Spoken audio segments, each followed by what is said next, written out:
Alors, je vais essayer un tout petit peu pour interpeller deux, trois transitions, hein. La transition malienne avec respect, courtoisie, élégance, considération sur une menace et un danger que nous voyons venir. Les mêmes personnes, les mêmes partis politiques qui sont allés taper à la porte de Alpha Oumar Konaré, à la porte de Amadou Toumani Touré, à la porte d'Ibrahim Baka Keïta. Ils sont en train de taper à la porte d'Assimi Goïta. Et nous demandons au président Goïta de faire très attention. Quand vous invitez quelqu'un à venir manger chez vous, et puis si votre épouse y regarde, faites beaucoup attention. Je répète, quand vous invitez quelqu'un à venir manger chez vous, et puis il regarde la beauté, la splendeur, hein, l'effet glamour, il regarde, il dit, je vais pas seulement manger, il faut que je mange aussi sa femme. Faites beaucoup attention qui vous invite chez vous pour venir manger. Si c'est pas votre maison et l'envie, c'est vos enfants et l'envie, ou c'est votre épouse et l'envie. En tout cas, il n'est pas venu juste par la considération de l'amitié que vous avez, hein, mais il vient pour autre chose. Donc faisons beaucoup attention, Monsieur le Président, ce que vous appelez à la table de la négociation. C'est votre fauteuil, ils veulent. Ils sont pas venus pour travailler avec vous. Ils veulent votre siège. Vous n'avez qu'à écouter leur déclaration pour savoir que ils veulent quelque chose. Alors, la question c'est de savoir, est-ce qu'il faut les inviter ou il faut pas les inviter? Évidemment, il faut les inviter. Ce sont des Maliens. Mais il faut les inviter pour connaître leurs pensées. Il faut les inviter pour connaître leurs intentions. Il faut les inviter pour voir ce qu'ils veulent. Comme le Premier ministre l'a si bien fait lorsqu'il a allé à l'EDM. Alors, on va parler évidemment encore de la Syrie, mais avant de parler de la Syrie, j'ai mon jeune frère, le Mohamed Batili, qui m'a fait l'honneur de m'envoyer, je crois, un lien. Mohamed Batili, le lien, permettez-moi, je vais vous faire écouter le lien, c'est par rapport aux trois télévisions de l'AES. Les trois télévisions, c'est-à-dire le RTM, la RTB, et puis la RTN. Où est mon frère Batili? Ok, il est là. Alors, je vais vous faire écouter ça, et puis on va repartir en Syrie. Il y a quelque chose que les gens ont du mal à comprendre. Et moi, je dis, la meilleure façon de vivre une vie pleine, une vie heureuse, une vie bien vécue, c'est de vivre, dans la crainte et l'amour de Dieu. C'est de vivre, dans la crainte et l'amour de Dieu. 2, de regarder ceux qui vous donnent ou comment vous vous informez. En un mot, vous savez, il y a cette image du singe qu'on montre. Le singe qui ferme ses yeux, qui ferme sa bouche, qui ferme ses oreilles. On dit pour bien vivre, il faut fermer tout ça. Je suis d'accord. Mais si vous fermez tout, comment vous allez marcher? Comment vous allez vivre? Comment vous allez... Parce que vous vivez dans une société. Vous ne pouvez pas oublier la société. C'est pas ça? D'accord. Alors, faites beaucoup attention à ce que vous allez écouter sur les réseaux, une fois de plus. Faites beaucoup attention à ce que vous allez écouter sur les réseaux.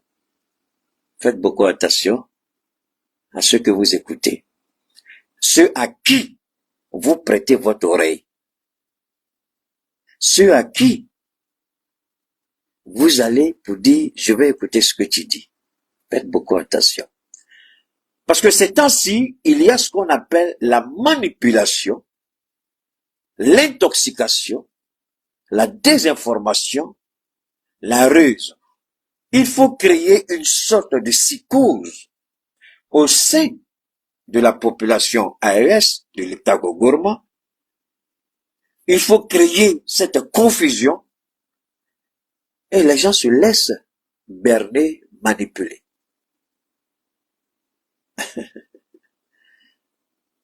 Alors là, waouh, faisons beaucoup attention. On va revenir après. Mais je vous permets d'écouter ceci rapidement et puis avant qu'on revienne. Je vais voir ce que je peux faire pour vous permettre de bien écouter. Les directeurs généraux des médias d'État de la Confédération de l'Alliance des États du Sahel et leurs proches collaborateurs en concertation dans la capitale burkinabé. Au cœur des échanges, Écoutez, la visibilité des actions de l'espace et son rayonnement sur la scène internationale. je vais envoyer ça ici sur... je vais envoyer ça sur mon écran ici, sur mon écran là. Je vais envoyer ça rapidement. Et puis, on va pouvoir écouter ensemble pour que on va écouter ensemble, s'il vous plaît. Je vais envoyer ça sur mon écran là, sur celui-ci, on va écouter. Parce que c'est important. Ça fait rire, quoi. Je vais vous amener à écouter ça rapidement. OK? Merci à mon frère, Batuli. Monsieur Batuli, merci beaucoup. OK, on va écouter. Maintenant, on va écouter ici. Peuple de l'AES, et nous pouvons retenir la création d'une chaîne de télévision AES. Quanta Ouattara et bienvenue Taosan. Vous avez compris comme moi, la création d'une chaîne de télévision AES. Ah.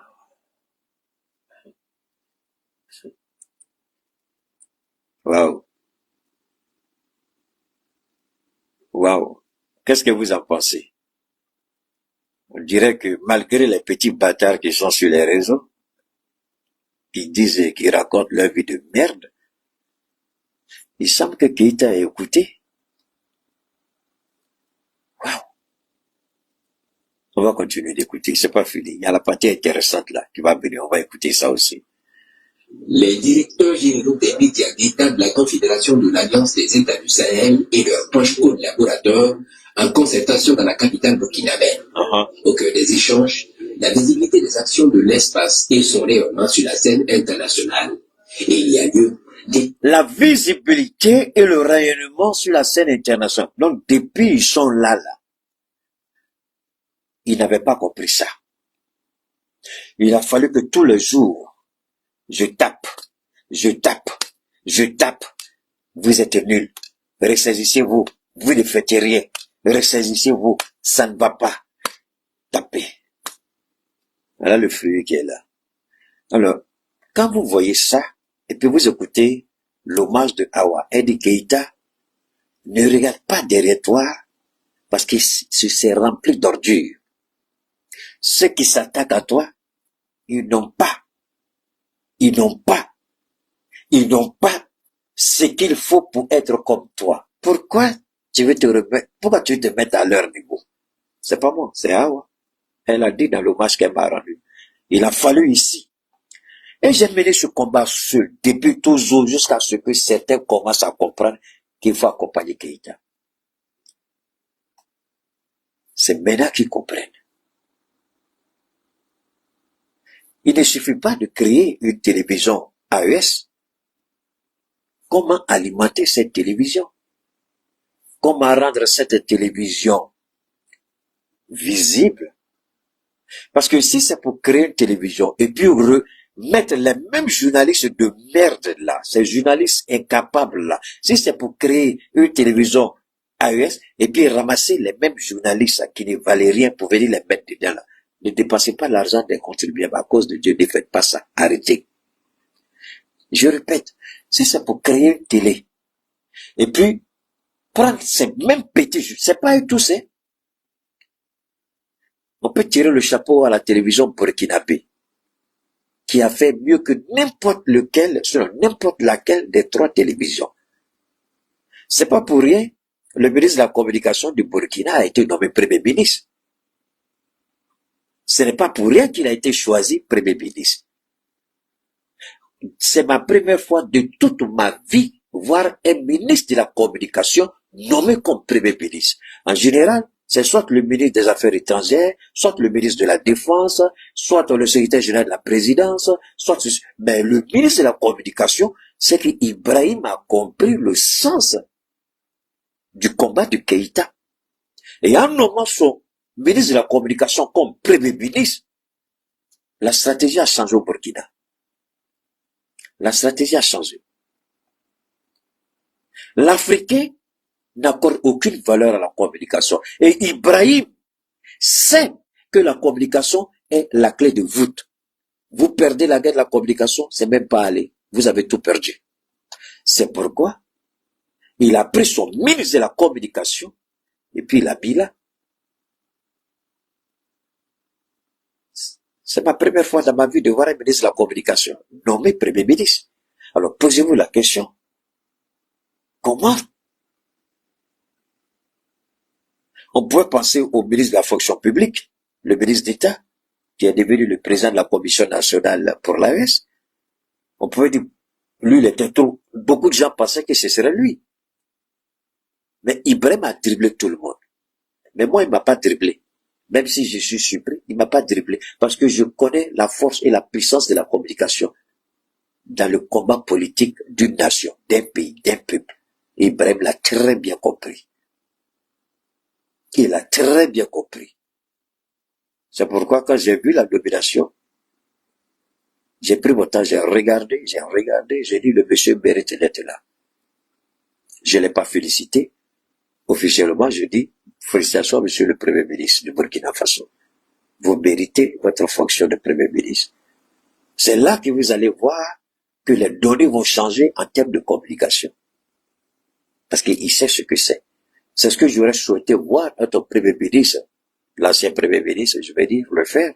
Lui qui est homme de communication, homme de médias. Malheureusement, il a laissé la médiocrité et puis il défendait son agenda tout en maintenant la médiocrité. Parce que leur thème, c'est la médiocrité par excellence. Il ne s'agit pas de créer une télé AES. Qui va animer cette télé AES? Alors, je vais inviter les autorités de l'AES à sortir de cette contradiction politicienne. Parce que il faut qu'on explique quelque chose. Toute transition a un seul objectif, une mission. Je répète, toute transition politique a un seul objectif, c'est-à-dire une mission. Donc, prendre des ministres qui vont dormir dans leur fauteuil, croire que les présidents qui sont là ont été votés. Aucun des 3 présidents n'a été voté. Aucun. Moi, souvent, c'est à cela que je m'attends quand je critique, par exemple, les ministres chez nous. Je dis, mais attendez, nos présidents n'ont pas été votés, c'est pas des présidents élus, soyons sérieux. Donc, tout ministre qui est choisi, dans mon entendement, on lui dit, tu as une mission. Et moi, j'aurais bien souhaité voir, c'est-à-dire un mécanisme de 6 mois à 1 an. C'est-à-dire chaque 6 mois, tous les ministres de l'AES se sont évalués, y compris le Premier ministre. Chaque 6 mois, vous êtes évalués. Et s'il y a 6 mois d'évaluation, le ministre qui ne remplit pas, il est parti. 6 mois d'évaluation, je vous jure au nom de Dieu. Si on part sur la base d'une évaluation de 6 mois, les résultats seront spectaculaires dans nos pays. Je répète, les résultats seront spectaculaires parce que ces gouvernements-là ne sont pas des gouvernements démocratiquement, sous-entendement élus. Non, ils sont là pour une mission. Ils sont là parce qu'il y a eu une faille, une défaillance, une médiocrité quelque part. Donc, ils sont là pour régler. Donc, en un mot, ils sont là pour une mission. C'est pourquoi j'ai dit au président Assimi Goïta, il faut faire beaucoup attention à les politiciens. Tu n'es pas un pouvoir ou un président ordinaire. Non, non, non. Tu es un président de mission. Et quand tu es là pour accomplir une mission en tant que soldat, tu sais ce que signifie une mission. Une mission, tu vas, tu accomplis et puis tu reviens. Mais vous n'êtes pas là, vous n'avez pas été élu. Vous ne pouvez pas tomber dans le jeu des politiciens. C'est ce que j'ai du mal à comprendre au Mali. Pourquoi vous écoutez les politiciens? Pourquoi vous rentrez dans leur jeu? Vous n'êtes pas un gouvernement démocratiquement élu. Pourquoi vous les écoutez? Vous avez une mission. C'est de mettre le Mali sur les rails. Au terme de votre mission, le peuple vous renouvelle sa confiance à travers des élections. Vous êtes élu président, il n'y a aucun problème. Mais pour le moment, vous n'êtes pas élu. Vous êtes là pour une mission. Et les ministres doivent être évalués. Mais s'il y a des ministres qui sont médiocres, sans résultat, ils sont toujours là. Je pose la question, qu'est-ce qu'on attend? Tu vois? Mon ami, pardon, quand on parle de bonne chose, il ne faut pas venir me dire au Burkina, on évalue déjà. Aïe, Apollinaire, elle a fait combien d'années? Apollinaire, elle a fait combien d'années? Évaluation, là, ça a commencé quel jour? Il faut nous donner la date d'évaluation. Tu parles de quoi? Tu crois que tu connais le Burkina mieux que moi, même si tu es burkinabé? Je suis le Burkina je suis le gouvernement burkinabé mieux que n'importe lequel des 3 gouvernements. Tu ne me diras rien du problème que je ne sais pas. De quelle évaluation tu nous parles? Il faut le dire. Ça a commencé quand? L'évaluation, ça se fait comment? C'est sur quelle période? Vous pas venir dire, mon cher, on fait évaluation au Burkina. Quelle est la base de l'évaluation au Burkina? Tu sais de quoi tu parles, toi? J'aime pas répondre aux gens, mais il faut rester tranquille, petit. Je vous ai dit, si vous ne connaissez pas Keïta, que vous venez écouter Keïta, prenez le temps d'abord de bien l'écouter. Parce que je ne vois pas. Je ne dis pas que ça n'existe pas. Ça existe. Mais pour le moment, là, je tape ma poitrine. Quand je dis évaluation, tu ne cherches même pas à savoir. Quand j'ai les 6 mois d'évaluation, qu'est-ce qu'il faut faire? Qu'est-ce qu'il faut retenir? Tu ne sais même pas, mon cher, on fait déjà évaluation au Burkina. Sur quelle base on fait cette évaluation? Quand vous écoutez Keïta, je vous en prie, ne soyez pas pressés pour écrire n'importe quoi. Prenez le temps pour écouter le monsieur. Vous allez mieux apprendre avec Keïta que de vouloir écrire des bêtises comme commentaire, très souvent. Prenez le temps. Oui, il y a quelqu'un une fois qui m'a beaucoup aidé avec la dissolution du gouvernement. Ça, c'était une brillante idée que quelqu'un avait soulevée et que j'ai vraiment apprécié. Et on a défendu ce qui a été fait au Mali. Je sais de quoi je parle, mon petit, donc tu me laisses parler, s'il te plaît, d'accord? Laisse-moi parler d'abord, et puis si tu as quelque chose à dire, tu pourras le dire après. Alors, je répète pour dire quoi? Aucun de nos gouvernements dans l'AES, aucun gouvernement n'a été élu. Moi, je passe sur la base d'élections, je ne dis pas démocratique, parce que ça n'a pas de sens, je ne crois pas à la démocratie. Je dis tout simplement, aucun de nos gouvernements n'a été élu. Tous les gouvernements sont survenus à la suite de dysfonctionnements,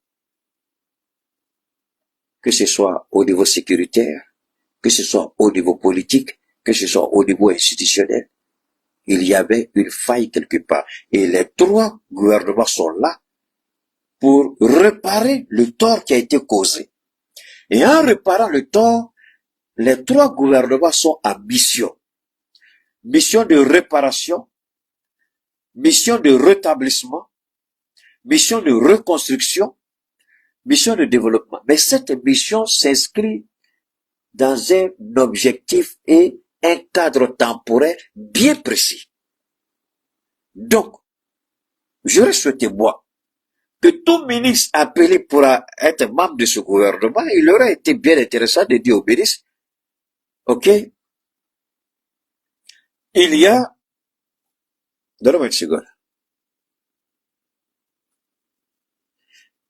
Pour nous, il aurait été bien intéressant que tous les ministres, il y a ce qu'on appelle, tu vois, il y a des gens, moi j'aime pas trop parler souvent, quand les gens viennent écrire des bêtises, il insiste dans sa bêtise, mais je vais l'insulter tout de suite, il va se fâcher. Tu comprends? Il faut laisser ton esprit être éduqué. D'accord? Quand un gouvernement est mis en place, il y a ce qu'on appelle le séminaire gouvernemental. Il y a un séminaire qui est organisé. Et pendant le séminaire, comme tu ne sais rien en politique et tu entends d'écrire, tu veux prouver que tu connais alors que tu connais rien, si tu es intelligent, tu la fermes et puis tu m'écoutes. Il y a ce qu'on appelle le séminaire gouvernemental. Le séminaire gouvernemental, en général, c'est sur un jour, où on vous donne votre feuille de route. Lorsque vous recevez votre feuille de route, logiquement, lors du séminaire gouvernemental, il doit signifier à tous les ministres, vous êtes en mission. Et sur une période de 6 mois ou 8 mois ou 1 an, vous serez évalué par rapport aux projets qui vous seront accordés, par rapport aux projets que vous avez à gérer dans votre département. Si, dans une période de 6 mois ou 1 an, on ne constate pas d'évolution, vous êtes démis automatiquement de vos fonctions. Ou du moins, il y a ce qu'on appelle un mémorandum que vous signez avec le gouvernement, avec le président et le premier ministre. Le premier ministre sera évalué sur 1 an, tous les ministres seront évalués sur 6 mois. Si au terme de 1 an, le premier ministre n'a pas fait d'évolution, il rend sa démission. C'est le mémorandum qui signe avec le président. 6 mois, je rends 1 an, il n'y a pas de résultat, monsieur le président, conformément à l'engagement que j'ai pris, voilà 1 an, j'ai pas rempli ma part du marché, je rends ma démission, point barre, quelqu'un d'autre est nommé. Les ministres, on leur donne 6 mois. Non pas 6 mois pour réaliser des projets de 5 ans, c'est pas possible. Mais en 6 mois, on peut voir un début d'avancement à tous les niveaux. Les projets prioritaires. En 6 mois, on peut avoir un début d'avancement. S'il n'y a pas de début d'avancement, et que vous êtes à la même place le jour où vous avez pris votre fonction, vous verrez vous rendre votre démission. Je n'ai pas été à la hauteur, je rends ma démission. Voilà ce dont Keïta parle. Quand Keïta parle, soyez intelligent, taisez-vous et puis écoutez. Quand je finis, tu vas maintenant faire ton petit commentaire. Est-ce que ce que j'ai dit là, c'est ce qui se passe au Burkina? Ce que j'ai dit, est-ce que c'est ce qui était dans ta petite tête là quand tu écrivais tes bêtises de commentaires là? Quand vous devez vous taire, taisez-vous. Vous avez en face de vous le baobab de Dieu. Je sais de quoi je parle. Quand je parle de quelque chose, laisse-moi finir ce que j'ai dit et puis tu auras quelque chose à ajouter. C'est tout.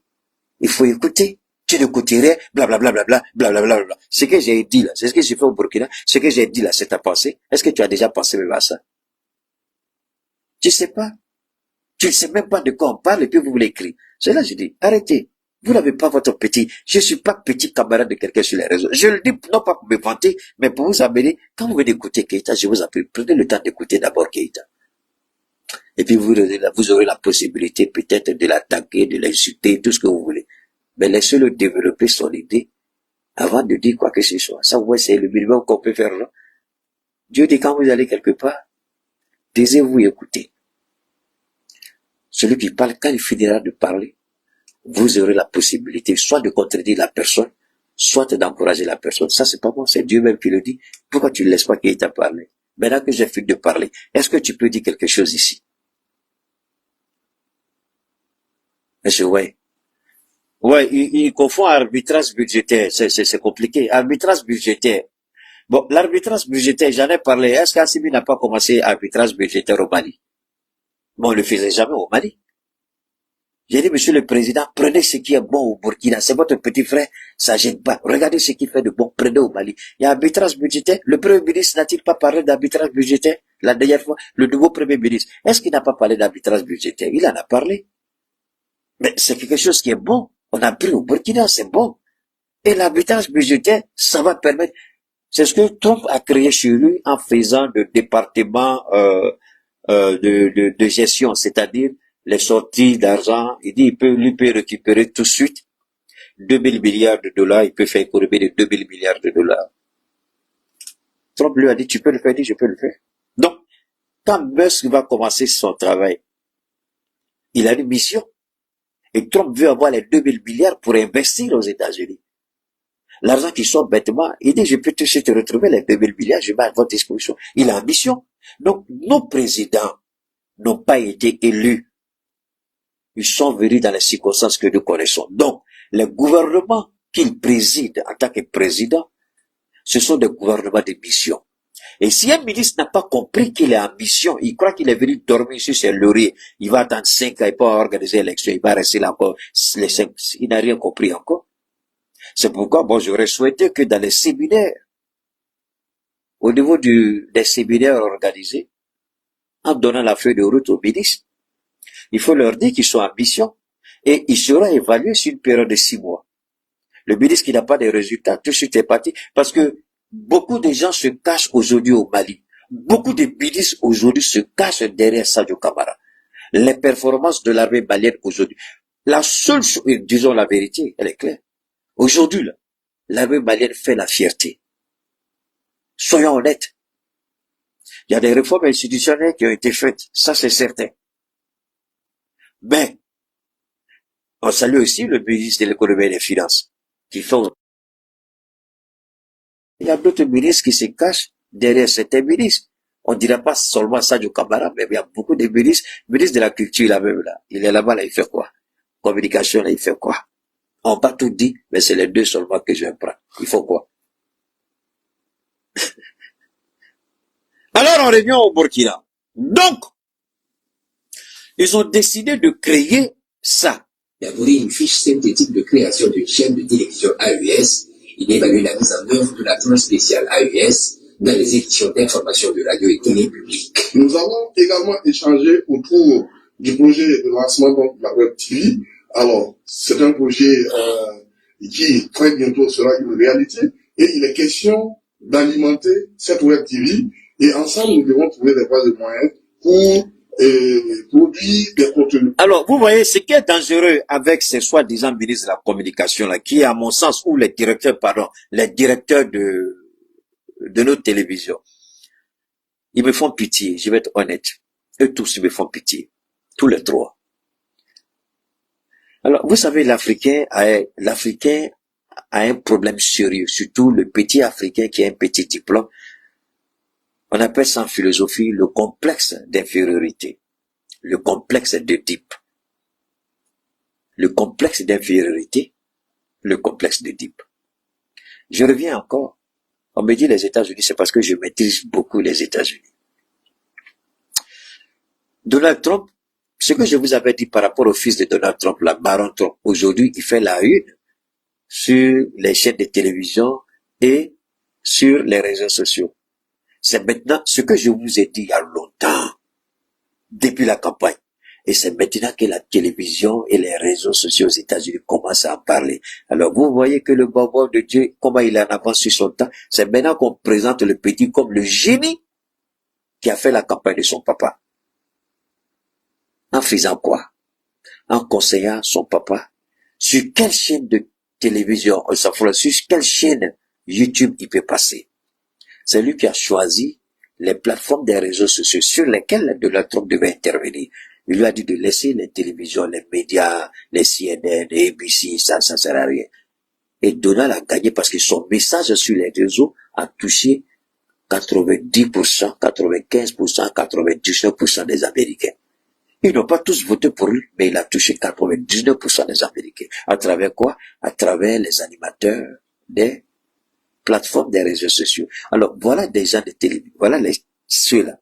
C'est là que je dis que si on ne fait pas attention, cette Web TV-là, elle a déjà échoué avant même de commencer.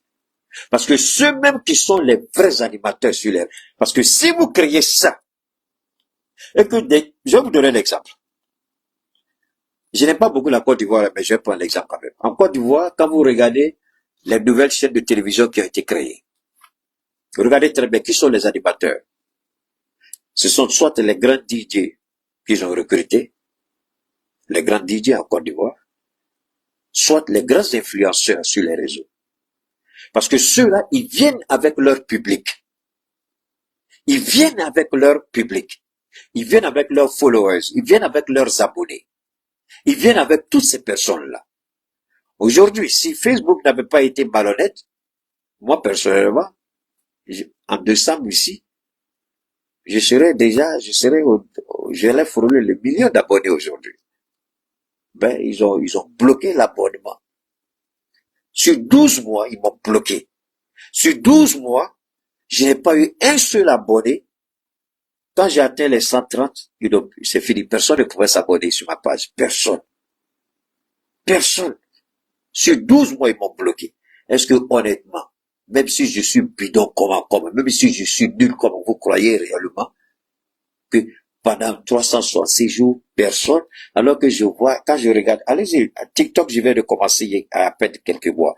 YouTube, je viens de commencer à peine. Mais allez-y regarder les abonnements sur les deux pages, et puis venez regarder sur Facebook. C'est là où vous vous rendez compte que ils ont essayé de m'empêcher par tous les moyens. Donc, je reviens pour dire quoi? Quand vous dites Web TV, ce n'est plus le journaliste qui allait apprendre sur les bancs de l'école. Mais est-ce que les directeurs des télévisions, là, ils savent ça? Est-ce qu'ils connaissent ça? Alors, voilà des gens à qui on demande de s'adapter à une nouvelle réalité, à une nouvelle arme de communication, alors qu'ils n'ont pas fait ce qu'on appelle le recyclage. Vous savez, quand vous êtes un travailleur,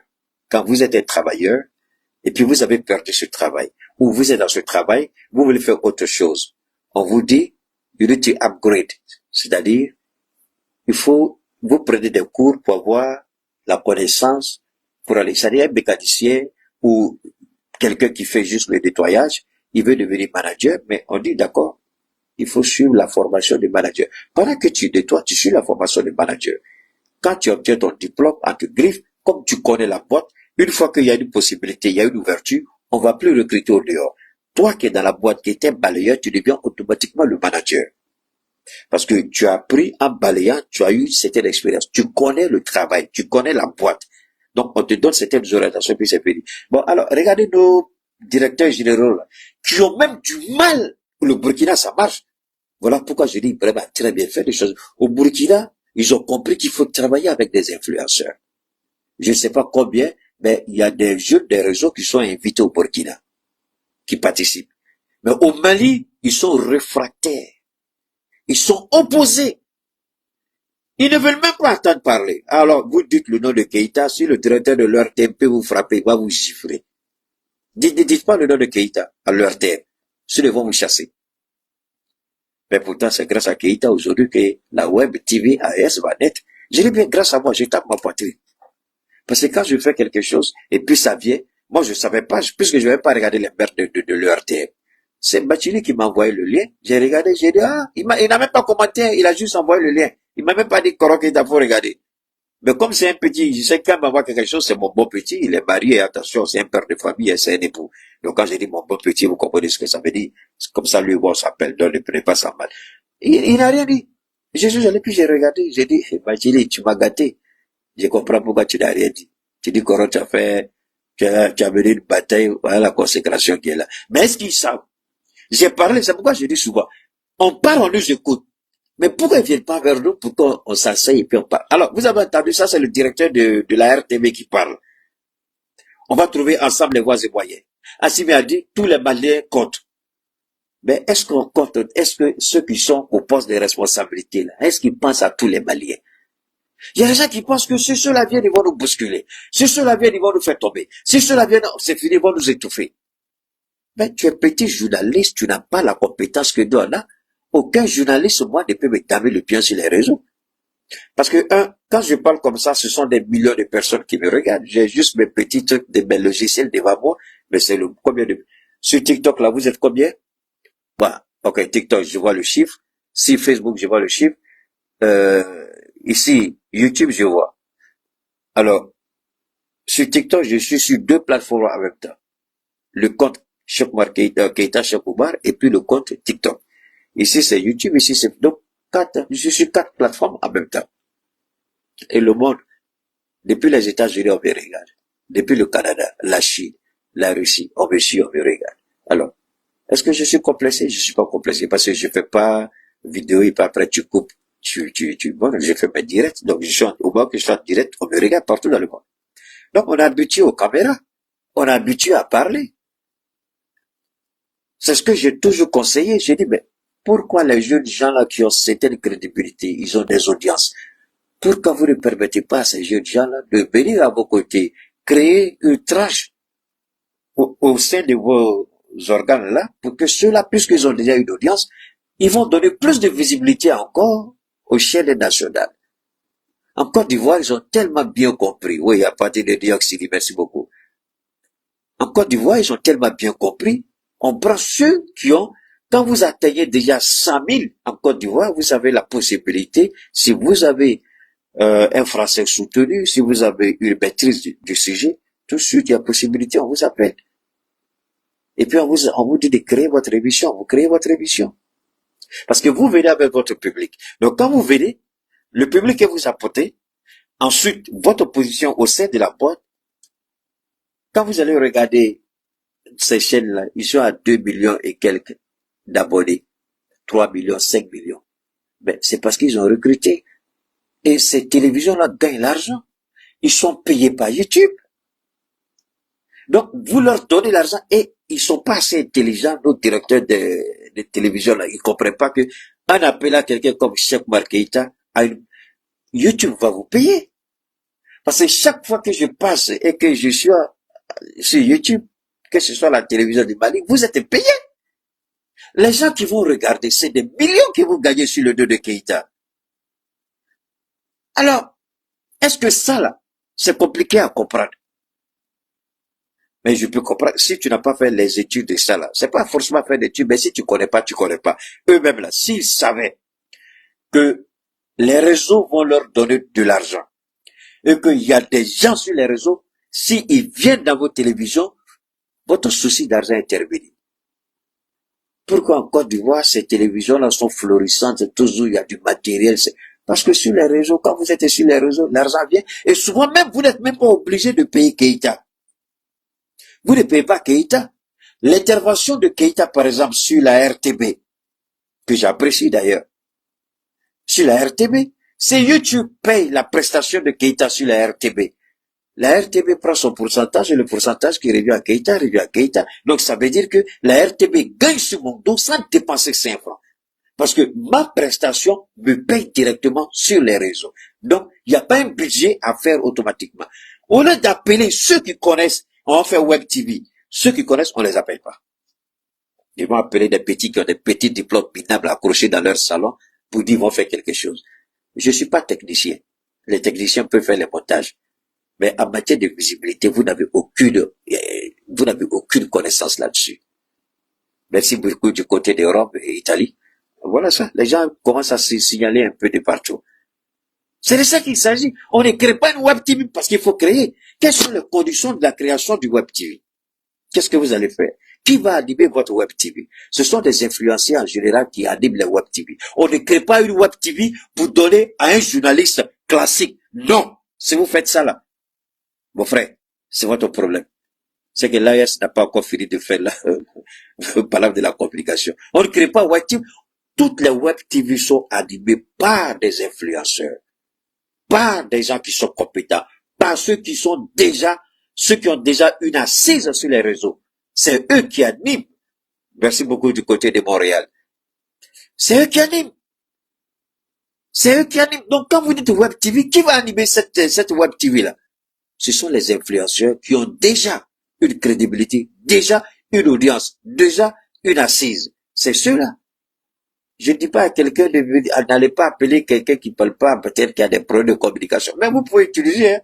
Par exemple, celui qui parle à Boré, s'il a une bonne assise, vous le prenez. Celui qui parle à Bambara, il a une bonne assise, vous le prenez. Celui qui parle en français, vous le prenez. Celui qui parle en anglais, vous le prenez.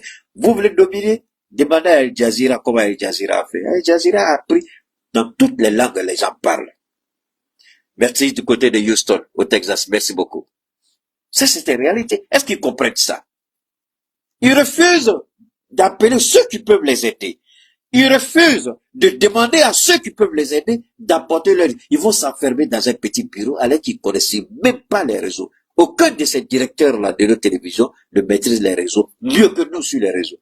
Et on vous met à côté, on veut créer. Voilà pourquoi j'ai dit au président, faut laisser les politiciens là. Tu as mission Assimi Goïta. Tu n'as pas besoin de... J'insiste, je persiste. Assimi Goïta, tu n'as pas besoin des politiciens. Non, on dit pour nous. Tu n'es pas obligé de nous écouter. Maintenant, Nyarabina. Non, ça ne serait pas regarder le président va se défendre sur les politiciens. Parce que leur rêve aujourd'hui, les politiciens là, c'est de faire en sorte que la transition, avec les soutiens de la transition, qu'il y ait un petit conflit.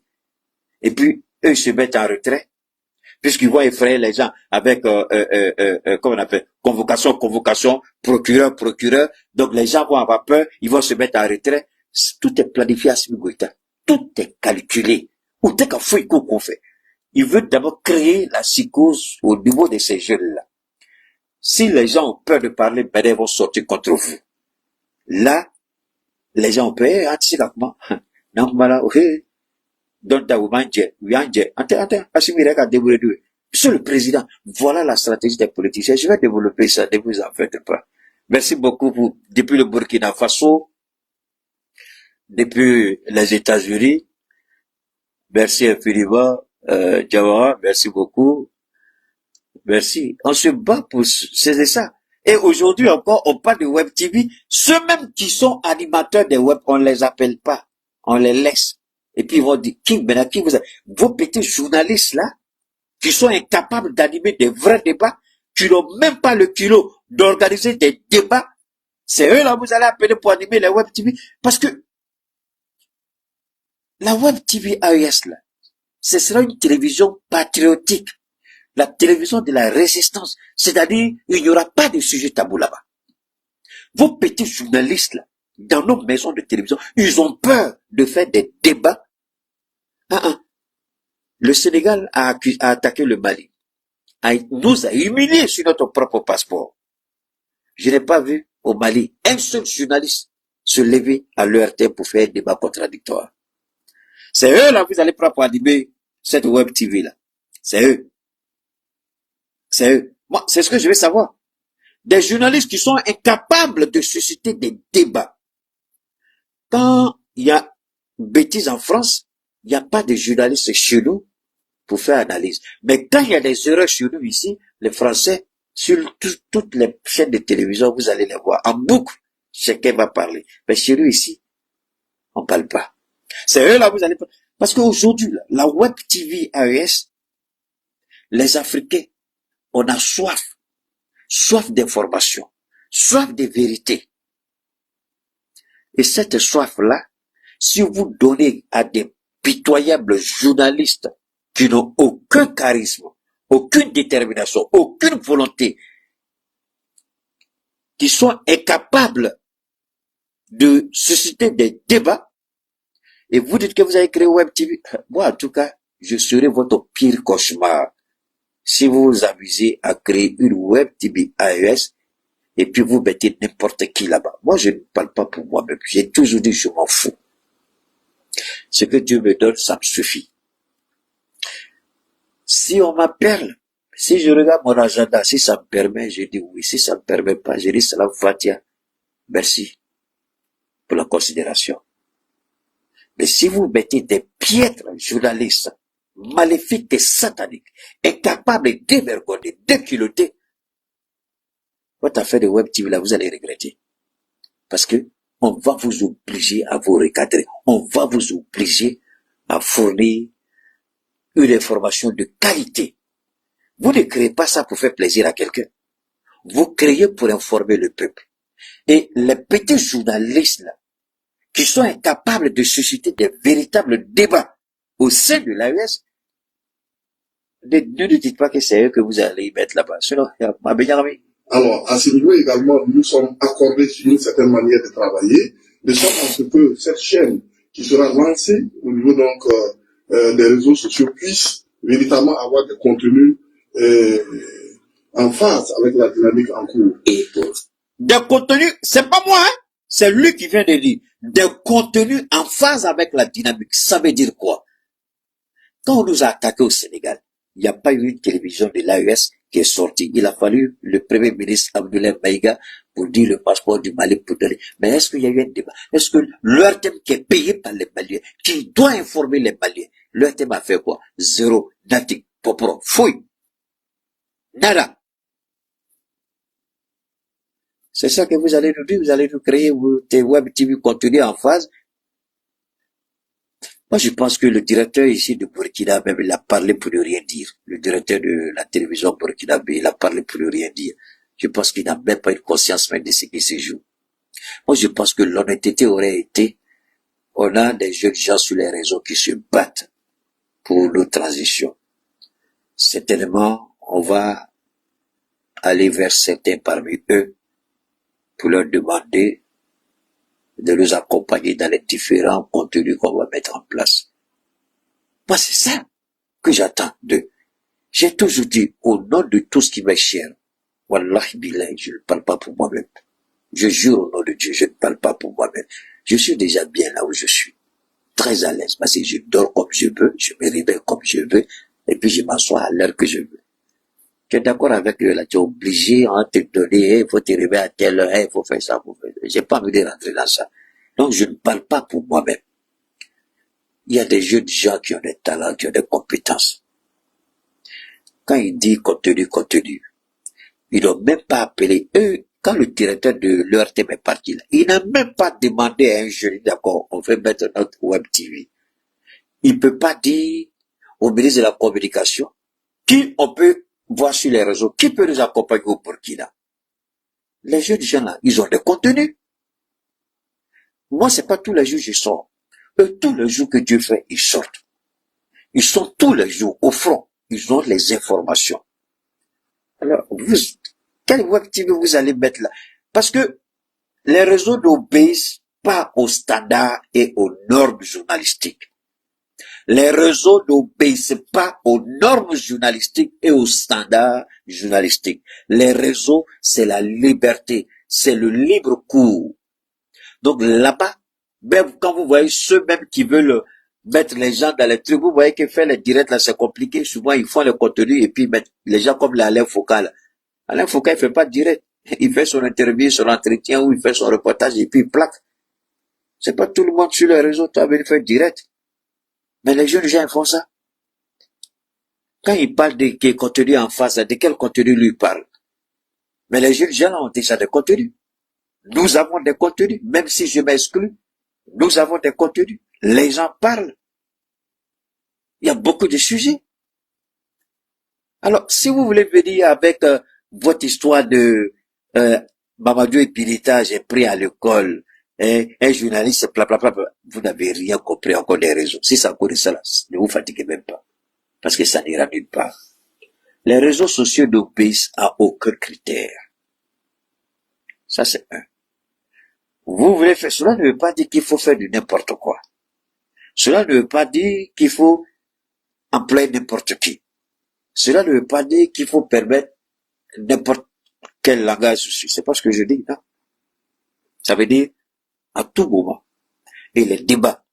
C'est-à-dire, c'est 24 heures sur 24. Quand tu dis Web TV, c'est 24 heures sur 24. L'ERTM ferme à quelle heure? Est-ce que l'ERTM c'est 24 heures sur 24? C'est la question que je pose, hein. Est-ce que l'ERTM c'est 24 heures sur 24? Donc, vous me dites, dans une seconde, est-ce que l'ERTM c'est 24 heures sur 24? Est-ce que la radio-télévision du Niger c'est 24 heures sur 24? Est-ce que la radio-télévision du Burkina c'est 24 heures sur 24? Mais quand on est sur les réseaux, c'est 24 heures sur 24, 365 ou 366 jours l'année.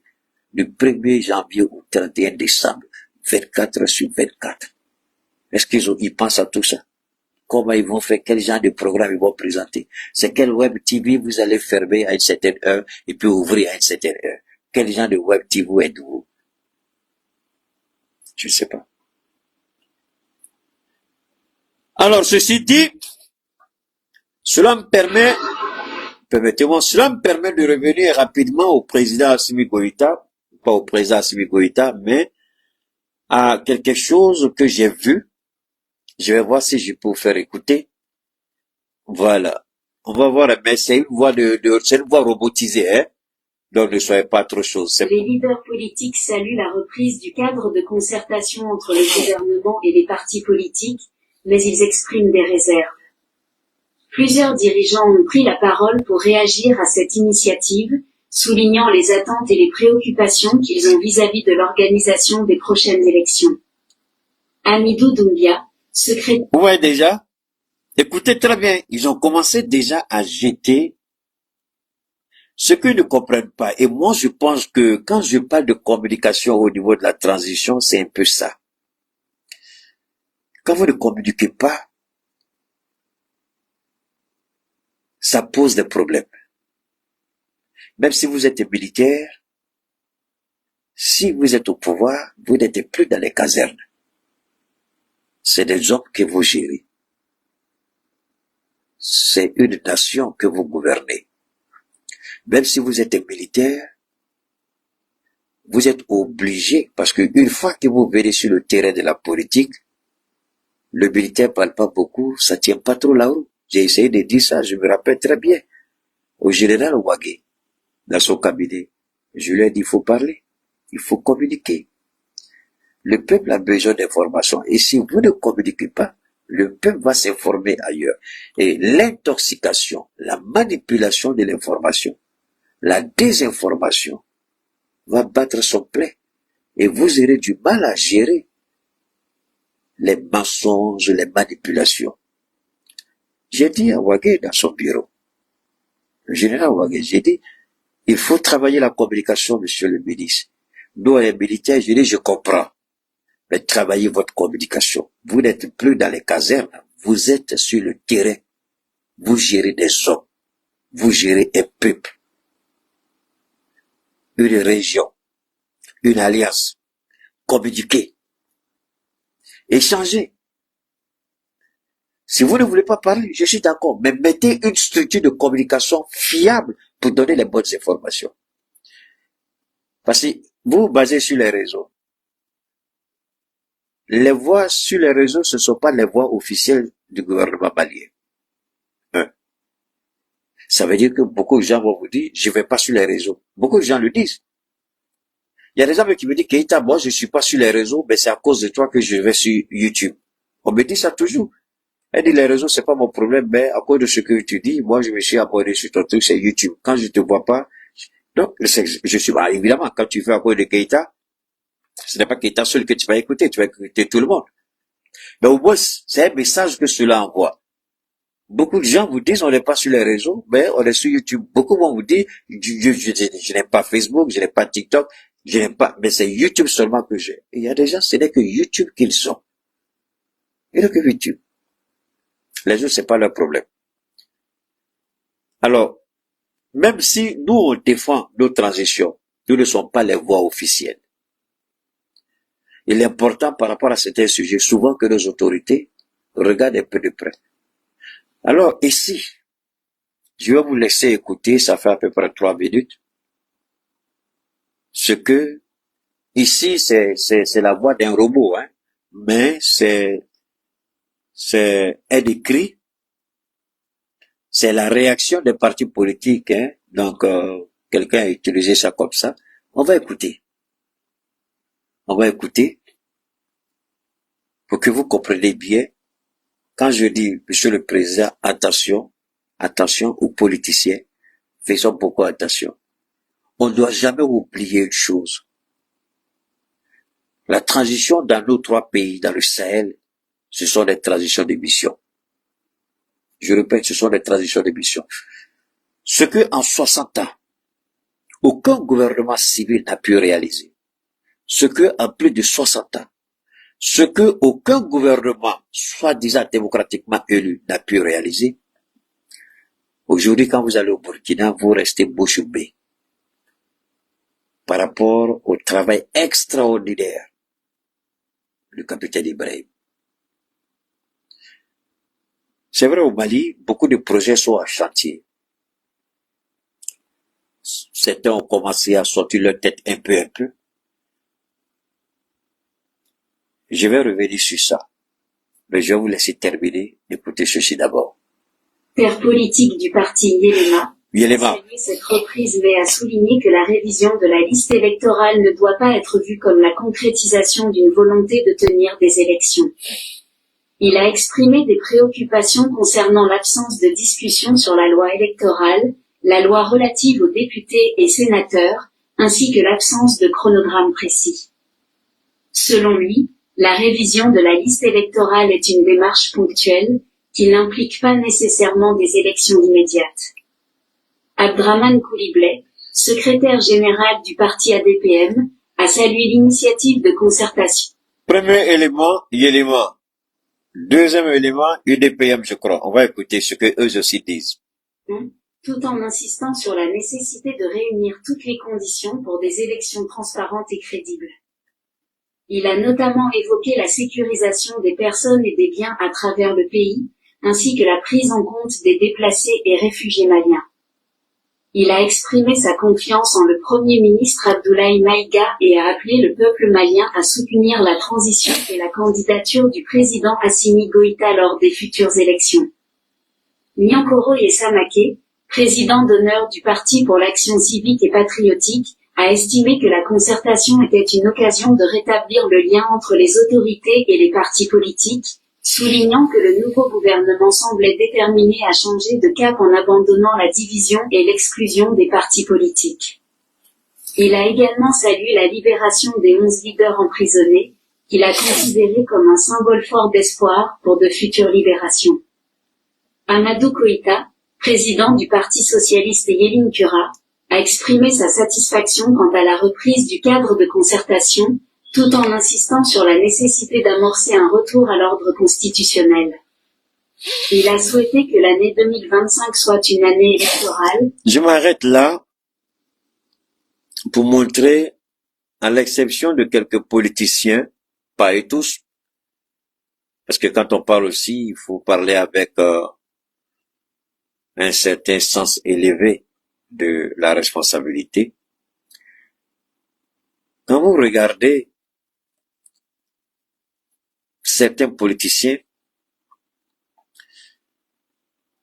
on a l'impression que ces politiciens n'ont rien retenu. Ils n'ont rien compris encore. Pas et tous. Certains parmi eux.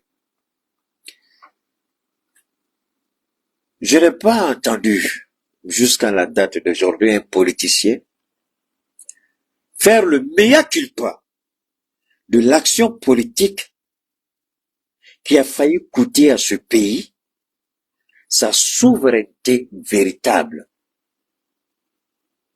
sa souveraineté constitutionnelle sur son espace de vie, c'est-à-dire le territoire malien. C'est par rapport aux accords, aux arrangements de certains partis politiques et de certains acteurs politiques que le Mali s'est retrouvé pratiquement amputé de tout le Nord au profit des voyous qui prétendent être des rebelles, des voyous qui violent, qui épousent de force les jeunes filles. Une fois qu'ils te voient là, tu es d'accord, tu n'es pas d'accord, tes parents sont d'accord, ils sont pas d'accord, ils vont faire mariage forcé. C'est sous leur leadership que des Maliens ont été amputés, bras coupés, pieds coupés, oreilles coupées. Il y en a même qui ont été décapités. Les gens ont été flagellés à sang. Les mariages forcés, la drogue, la prostitution. C'est sous le regard de ces soi-disant rebelles. Moi, j'aurais souhaité voir les partis politiques dire: nous avons commis une erreur, on a trahi la confiance du peuple malien. Merci aux militaires, continuez votre œuvre, vous êtes en mission. Les hommes passent, mais la nation demeure.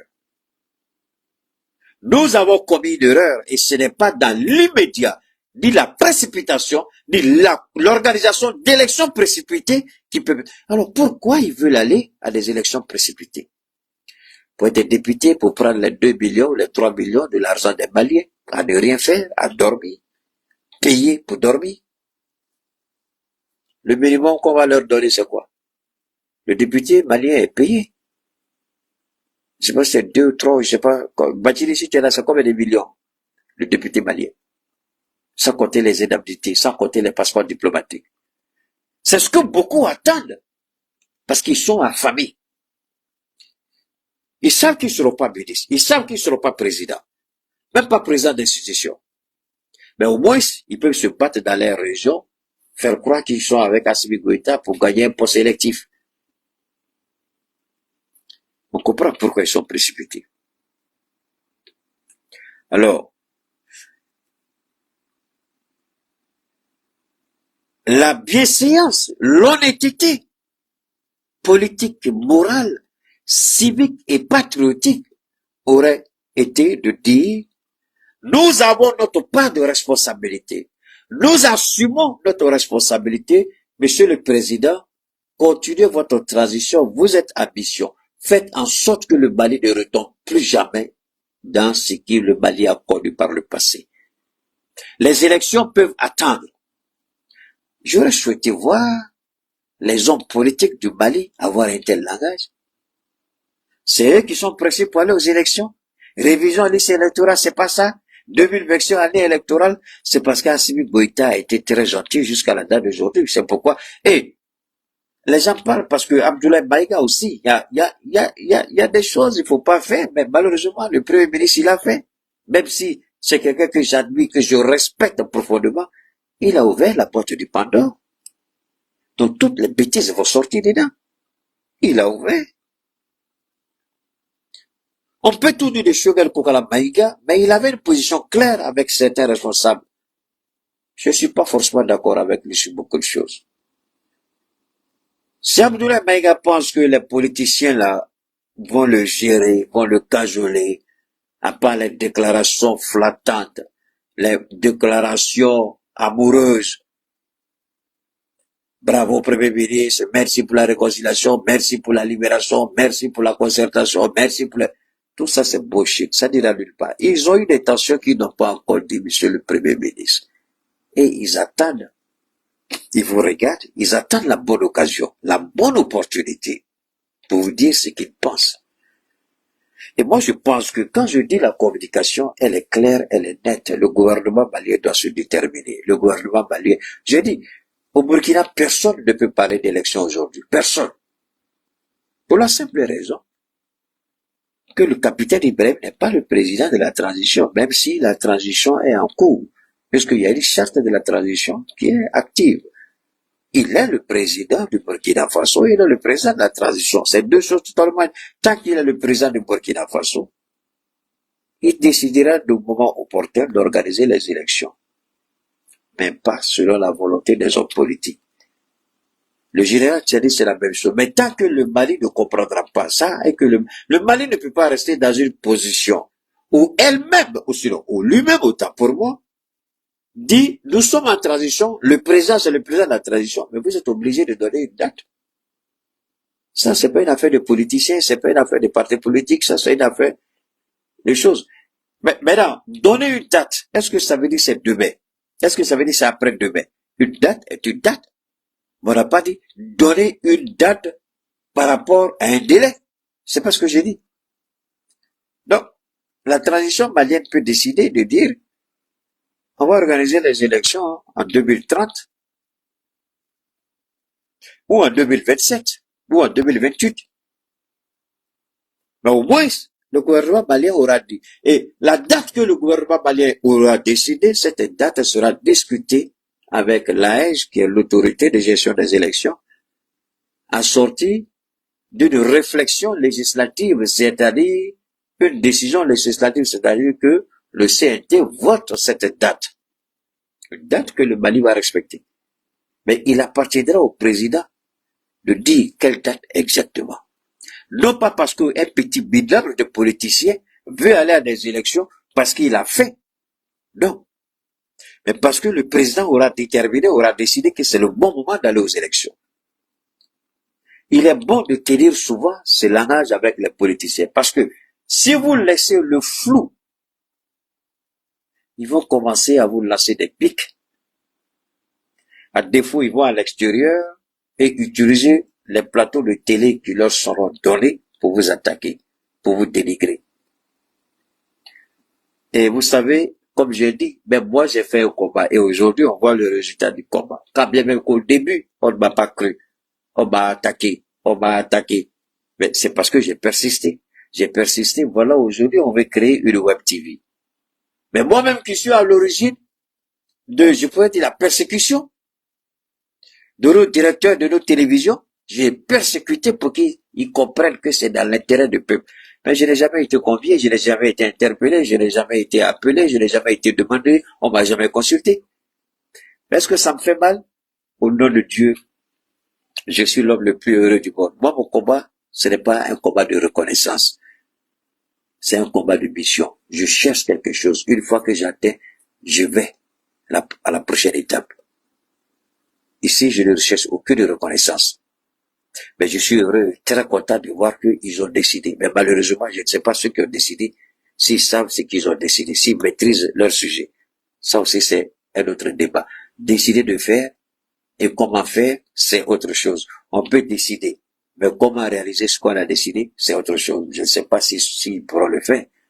Ça aussi, c'est un autre débat. Alors, C'est pourquoi je demande au président ou au premier ministre de faire une proposition de date.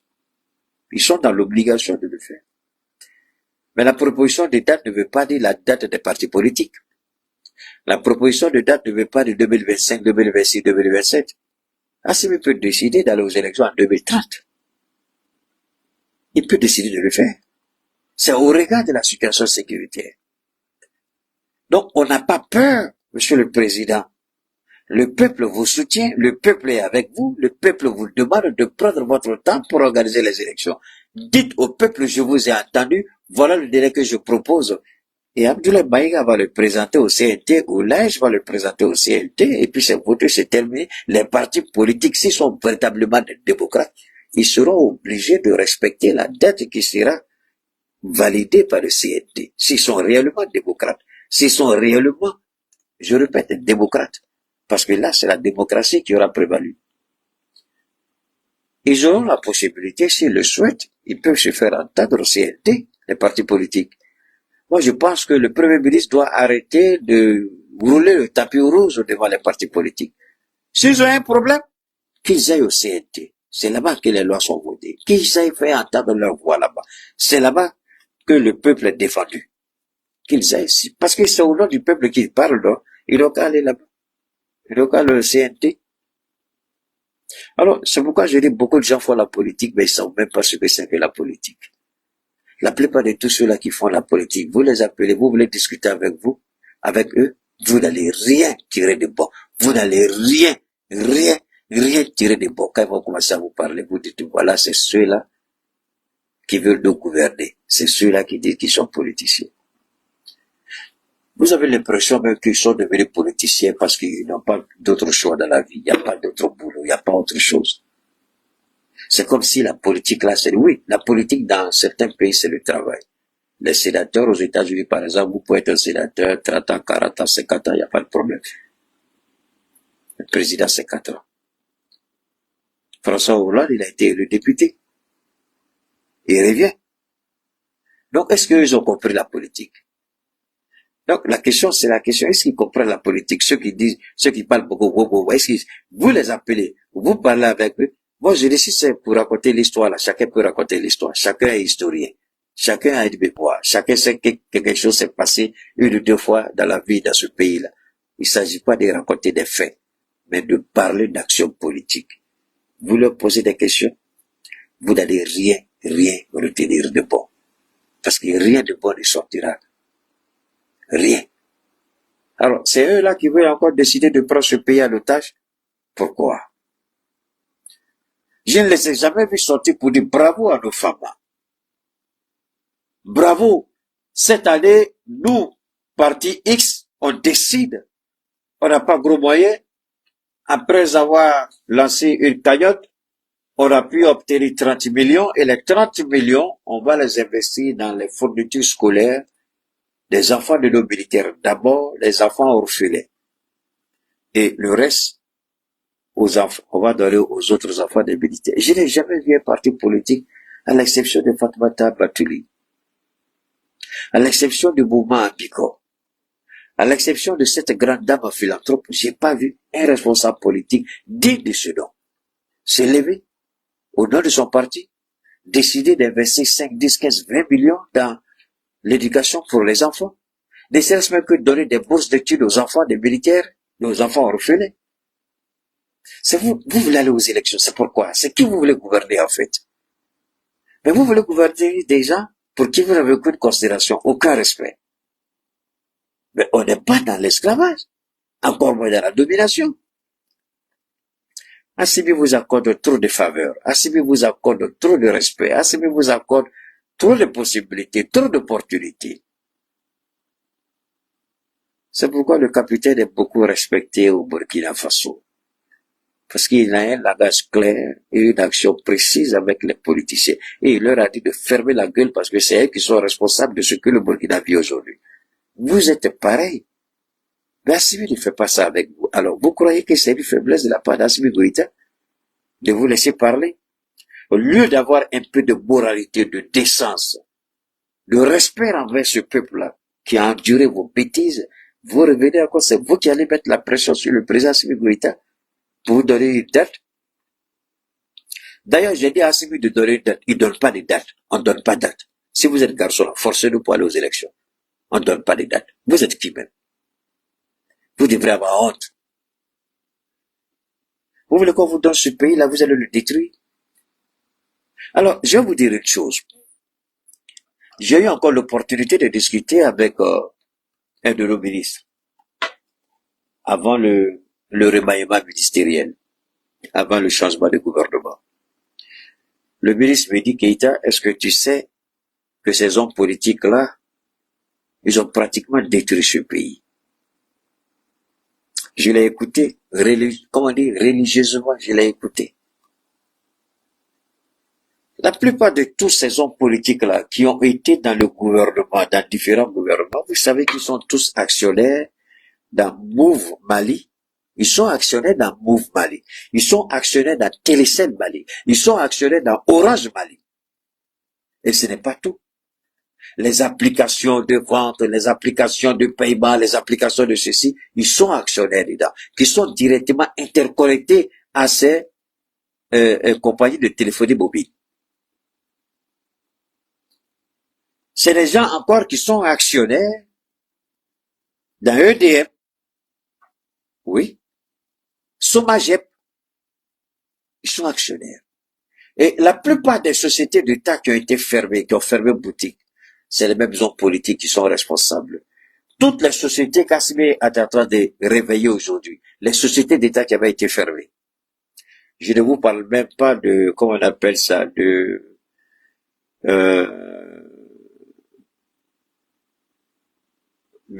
Bachili, rappelle-moi le nom de cette organisation, du Niger, là, le bassin, oh merde, j'oublie l'organisation qui gère le bassin du truc, là. Oh là là, ces bassins là, où on cultive le riz, les trucs. Quelque chose du Niger là, Office du Niger, je crois que c'est ça, Office du Niger, voilà, c'est ça. Office du Niger. Allez-y chercher à savoir ce que les politiciens ont fait de l'Office du Niger. Au Mali. Allez-y chercher à savoir ce qu'ils ont fait de l'Office du Niger, au Mali. Alors, je pense que quand même, les politiciens, ce n'est pas, vous croyez qu'Assimi n'est pas au courant de tout ça? Si moi, Cheikh Oumar Keïta, je suis au courant. Vous croyez qu'il n'est pas au courant? Vous croyez que la sécurité d'État là, ne travaille pas pour le président? Vous croyez que vos linges sales, vos cadavres qui se trouvent dans les placards, vous croyez que la sécurité d'État n'est pas au courant de tout ça? Mais, on vous laisse, malgré que vous avez volé le président, et c'est parce que quand tu es président, tu es obligé de gérer toute la famille. Tu peux pas venir dire que tu vas taper sur tout le monde. Il ferme les yeux sur certaines choses aujourd'hui. Vous croyez que c'est parce qu'il est faible? Ou bien vous croyez que c'est parce qu'il ne connaît pas? C'est que vous êtes vraiment des idiots, croyez qu'Assimi n'est au courant de rien. C'est que vous êtes vraiment bêtes. Je ne parle pas de tous les politiciens, mais je parle des politiciens qui se reconnaissent dans ce que je dis. On ne peut pas mettre tout le monde dans le même sac. Mais ceux qui sont responsables, ils savent très bien de quoi on parle. Nous, si tu ne parles de quelqu'un, mais quand on parle, les coupables se reconnaissent dans nos dits. Office du Niger. Vous savez ce que vous avez fait là-bas? Vous savez comment vous avez attribué cette lot, cette parcelle? Vous savez comment vous avez pris la main d'Orange Mali, Move Mali, Télécel Mali? Comment vous avez... Et Ibrahim a fait quelque chose, je voudrais demander au président Assimi Goïta de demander à la sécurité d'État de travailler avec la sécurité d'État du Burkina et puis de poser la question. Ibrahim a mis un terme à l'esclavage du Burkina Faso. Il y a l'esclavage se fait au Mali et au Niger aujourd'hui. Ibrahim a décidé de mettre un terme. Comment ça fonctionne? Et ce que Ibrahim vient de dire, avant que Ibrahim ne le dise ouvertement,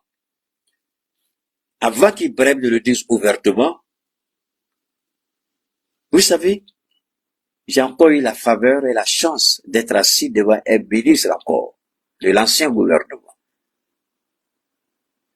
Les cabinets de placement. Vous avez bien compris, les cabinets de placement. Est-ce que vous savez que les cabinets de placement sont une forme d'esclavage et de vol constitutionnel dans ce pays, au Burkina et au Niger? les cabinets de placement, à qui appartiennent ces cabinets de placement? La plupart des contractuels de l'État, dans les sociétés de téléphonie mobile, dans certaines entreprises, ce sont les hommes politiques qui ont créé les cabinets de placement. C'est eux qui recrutent. Donc, ce qui fait que les histoires de grève dans certaines compagnies, ça ne peut jamais réussir. Parce que pourquoi les cabinets de placement existent? C'est pour marcher sur les droits des travailleurs. C'est la troisième partie de notre intervention du jour. Le focus AES, c'est ça. Keïta, il parle de tout. Est-ce que vous croyez que quand vous allez ouvrir votre web TV là, on pourra parler de ces sujets-là là-bas? Parce que chez Keïta ici, il n'y a pas de sujets tabous. Est-ce que vous croyez, si vous voulez que cette web TV ait une certaine visibilité, une certaine audience, est-ce que vous allez discuter de ce genre de sujets là-bas? C'est pourquoi je dis, les petits journalistes dans nos maisons de télévision ne pourront pas animer la web TV AES. C'est pas possible. Ils n'ont pas la compétence, ils n'ont pas la compréhension, ils n'ont pas la maîtrise, ils comprennent pas ce que ça prend pour dire ça. Les cabinets de placement, c'est une forme d'esclavage. C'est pas moi qui le dis, c'est le capitaine Ibrahim Traoré qui l'a dit devant le monde entier. Mais j'ai été informé, ces cabinets-là travaillent pour les politiciens. Ils se reconnaissent. Quand Orange dit on a besoin de 200 employés, cadre moyen, cadre supérieur, c'est le cabinet qui discute avec Orange du plafond des différents salaires. Et c'est ce cabinet-là qui recrute pour Orange, Move, Télécel et même pour les contractuels du gouvernement. Ce sont ces cabinets-là qui font les placements. Et vous n'êtes pas payé directement par Orange, Move, Télécel ou autre compagnie A1. C'est le cabinet qui vous paye. Vous ne connaissez même pas votre vrai salaire. Votre véritable salaire, vous ne connaissez même pas. Si le cabinet de placement X a donné 100 employés, 200 employés à 3 entreprises, une entreprise, 2 entreprises, si ça équivaut à 200, 500 millions, masse salariale, c'est au cabinet que cela est payé. Alors, quelqu'un qui est payé, qui est facturé par le cabinet, un cadre supérieur est facturé par le cabinet à 600, 700 000 francs CFA. Orange paye, Move ou autre compagnie paye les 700, 800 000 francs CFA. Mais vous, cadre supérieur, vous ne recevez que 400 000 francs CFA. Même pas 500 000. Ou 300 000 francs CFA. Voilà l'esclavage. Et c'est ce que Ibrahim a dénoncé. Il dit, je mets un terme à ça au Burkina, c'est terminé. Il n'y a plus de cabinet de placement au Burkina. Le compagnie lance directement les recrutements et tout le Burkinabé, chacun va appliquer. Les plus mérités ou les plus méritants seront recrutés. Voilà la réalité dans nos pays. Une réalité qu'on nous cache. C'est à cause de toutes ces choses-là que ces gens-là veulent des élections précipitées. Parce que ça, c'est la part du lion qu'on veut pas toucher. C'est le gâteau qu'on veut pas toucher. Ça, c'est la cerise sur le gâteau de certains hommes politiques. Mais est-ce que la transition malienne ne sait pas, elle le sait, puisque j'ai été informé à des hauts lieux que c'est une pratique qui existe. On me l'a dit ouvertement, droit dans les yeux, on est au courant de ça, Keïta. Il faut mettre un terme à ça. Même si juridiquement le cabinet existe. Le gouvernement est le gouvernement. Rien n'est au-dessus du gouvernement. Aucune organisation n'est au-dessus du gouvernement. Une fois, j'ai donné une idée ingénieuse au ministre quand je parlais avec lui. J'ai dit, monsieur le ministre, c'est très simple. Vous décidez. On va revoir le statut de tous les cabinets de placement. Pour le moment, tous les cabinets sont dissous. Vous allez reformer les dossiers et puis vous allez les reposer au sein de l'administration territoriale. Mais entre-temps, vous rendez l'attribution des permis ou des autorisations, vous les rendez rigides de sorte que tu peux même pas avoir. Vous n'allez pas refuser. Si vous refusez, c'est pas bon. Mais vous rendez l'obtention complètement impossible. Mais ça, ce sont les priorités de l'État. Et l'État donne une partie de ses prérogatives à des cabinets de placement. Parce que ça, c'est normal. Mais l'État peut attaquer ces cabinets de placement au sein du CNT pour les dissoudre. Comme il dit, c'est difficile, j'ai dit, ça, c'est la chose la plus facile au monde. C'est comme tu regardes une femme, tu dis, ma chérie, je t'aime. Elle dit, moi non plus, je t'aime pas. Tu dis, merci beaucoup, tu prends ta route. Ça, c'est un grand frère qui m'a enseigné ça, à Zopé. Il était en terminale, moi, j'étais en 4e ou 3e, je sais pas trop. Il dit, petit frère, la chose la plus simple au monde pour moi, il dit, c'est de dire à une femme, je t'aime. C'est deux choses, soit elle accepte, soit elle refuse. Aujourd'hui, là, à New York, je dirais pas son nom, mais il a à New York, on s'est vu la dernière fois à New York. Et puis on a un peu ri, je lui ai dit, c'est rappelé, il dit, tu oublies pas les choses, petit frère. Il dit, ouais, je n'oublie pas. C'est la chose la plus simple. De la même manière, si on peut dissoudre un gouvernement, ou réformer un gouvernement, pourquoi on ne peut pas dissoudre un cabinet de placement? Moi, je ne sais pas ce qui est compliqué dedans, monsieur le président Assimi Goïta. Ils volent le peuple malien.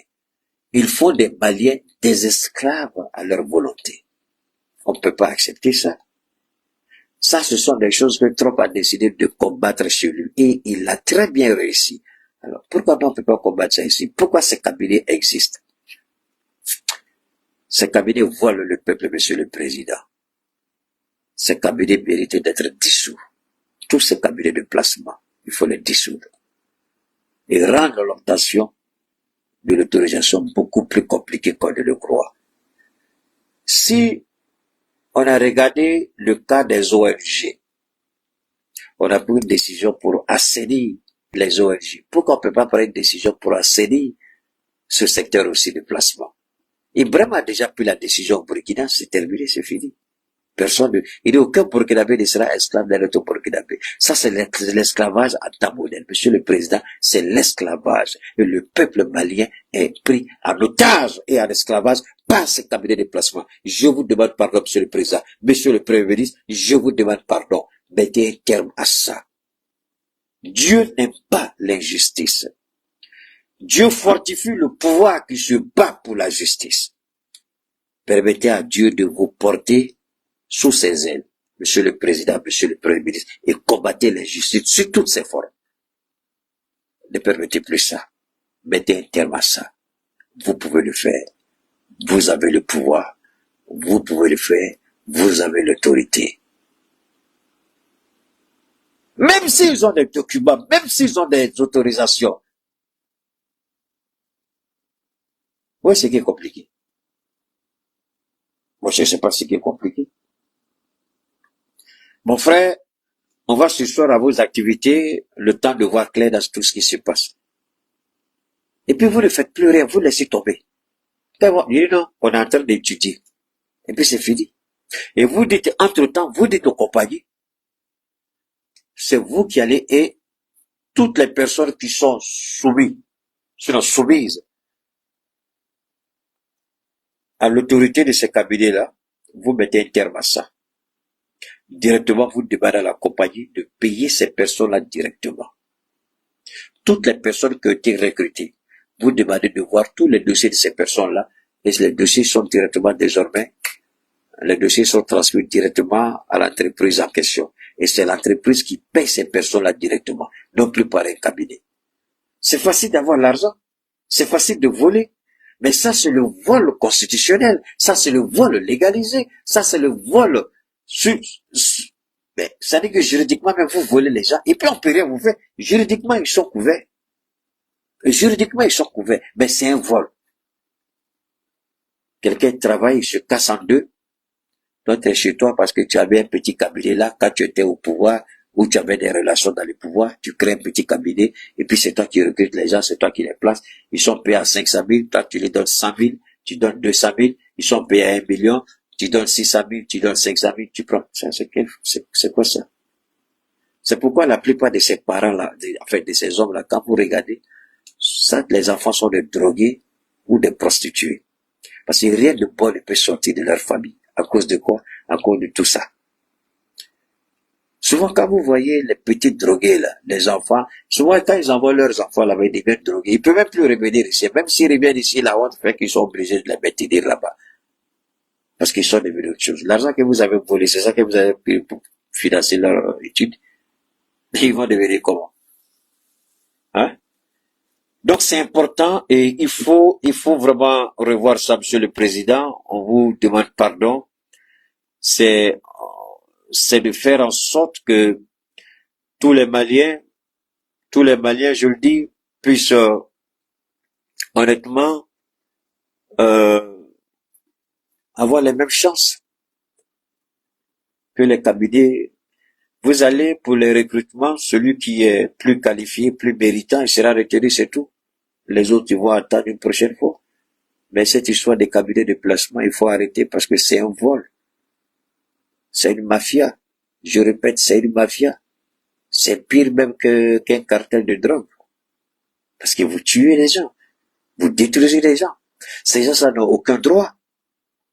Au travail, ils peuvent subir toutes les injustices sans jamais parler. Monsieur le Président, vous avez le devoir régalien, le devoir constitutionnel de défendre le droit de tous les Maliens. Et dans ce cas de figure, puisqu'il n'y a pas de syndicat, quand c'est un cabinet qui vous place, vous ne militez pas dans un syndicat. Vous militez dans un syndicat, vous êtes tout de suite radié, vous êtes renvoyé. C'est ça le danger, Monsieur le Président. Vous ne pouvez pas militer. Si vous subissez une injustice, vous devez la supporter. Vous ne pouvez pas. Vous vous plaignez le ruban, on vous renvoie. Une fois que la compagnie saisit votre cabinet de placement, le cabinet vous dit c'est plus la peine d'aller. Vous êtes renvoyé automatiquement, sans état d'âme. Donc dans votre propre pays, vos droits sont bafoués, vos droits sont piétinés, mais vous ne pouvez pas parce que vous êtes recruté par un cabinet. Et si c'est un cabinet qui vous recrute, je répète, vous n'avez pas droit à la parole. Vous n'avez pas droit à la parole. Vous n'avez pas droit à la parole. Vous ne pouvez pas militer dans un syndicat. Les autres, il peut y avoir des luttes syndicales, des luttes de revendication. Les gens peuvent demander augmentation de salaire. Vous ne pouvez pas demander augmentation de salaire. Vos droits sont bafoués. Vous ne pouvez pas vous plaindre dans l'entreprise. Vous allez vers le cabinet. Une fois, deux fois, le cabinet va vous faire remplacer tout de suite. Ce sont les risques. Est-ce que c'est pas des Maliens? Mais c'est d'autres Maliens qui font ça, d'autres Maliens. Et c'est la France qui est venue avec toutes ces techniques-là. Dans tous les pays francophones, ça existe. Ça y est en Côte d'Ivoire, ça y est au Burkina, ça y est au Bénin, ça y est au Togo, ça y est au Sénégal, ça y est au Tchad, ça y est au Mali, ça y est au Niger, ça y est au Burkina. Dieu merci, le capitaine a décidé de mettre un terme au Burkina. C'est un peu partout dans tous les pays. Et j'allais oublier l'autre aussi. Brice, le général drogué là du Gabon, lui aussi, il a pris la décision. Il a fermé tous les cabinets. Lui n'est pas allé par quatre chemins. Il dit, monsieur le Premier ministre, je vous donne ordre, vous fermez tous les cabinets de placement. Tous les cabinets de placement au Gabon, vous les fermez tous. Donc au Gabon, ils ont tout fermé. Lui, on peut ne pas l'aimer. Moi, je l'aime pas, je cache pas. Mais il a des décisions que je trouve très, très salutaires. Quand il a pris la décision pour gérer la question du courant au Gabon, il a appelé les gens du courant là. Il dit, bon, il a nommé un militaire pour superviser. Il a nommé quelqu'un pour le représenter dans une commission avec les gens du courant là. Il dit, je te donne 3 mois. S'il n'y a pas de résultat, tout le monde dégage. Tu renvoies tout le monde. S'il n'y a pas de résultat, tout le monde, tu les renvoies tous. Au Gabon, c'était la même chose. Vous allez, on dit, il n'y a pas compteur. Et puis on vous dit, allez dans tel coin, on vend compteur. Et puis vous allez, vous achetez votre compteur là-bas. Mais quand vous allez dans la société, on dit, il n'y a pas compteur. Et puis on vous dit, allez ailleurs. Est-ce qu'on fait pas ça au Mali? On fait au Mali. En faisant quoi? Quand vous allez pour faire votre carte DINA, on dit, il n'y a pas place, on dit, allez là-bas, on va faire une DINA 24 heures pour vous donner. Vous allez, on fait votre DINA. J'ai démontré ça ici. Celle qui a été victime, elle a parlé, on a fait passer son audio, tout le monde a écouté. Donc, c'est des pratiques qui malheureusement, et je suis pas d'accord avec ce monsieur sur beaucoup de choses. Il cache bien son jeu. Mais il y a des décisions courageuses qu'il prend qui méritent d'être saluées.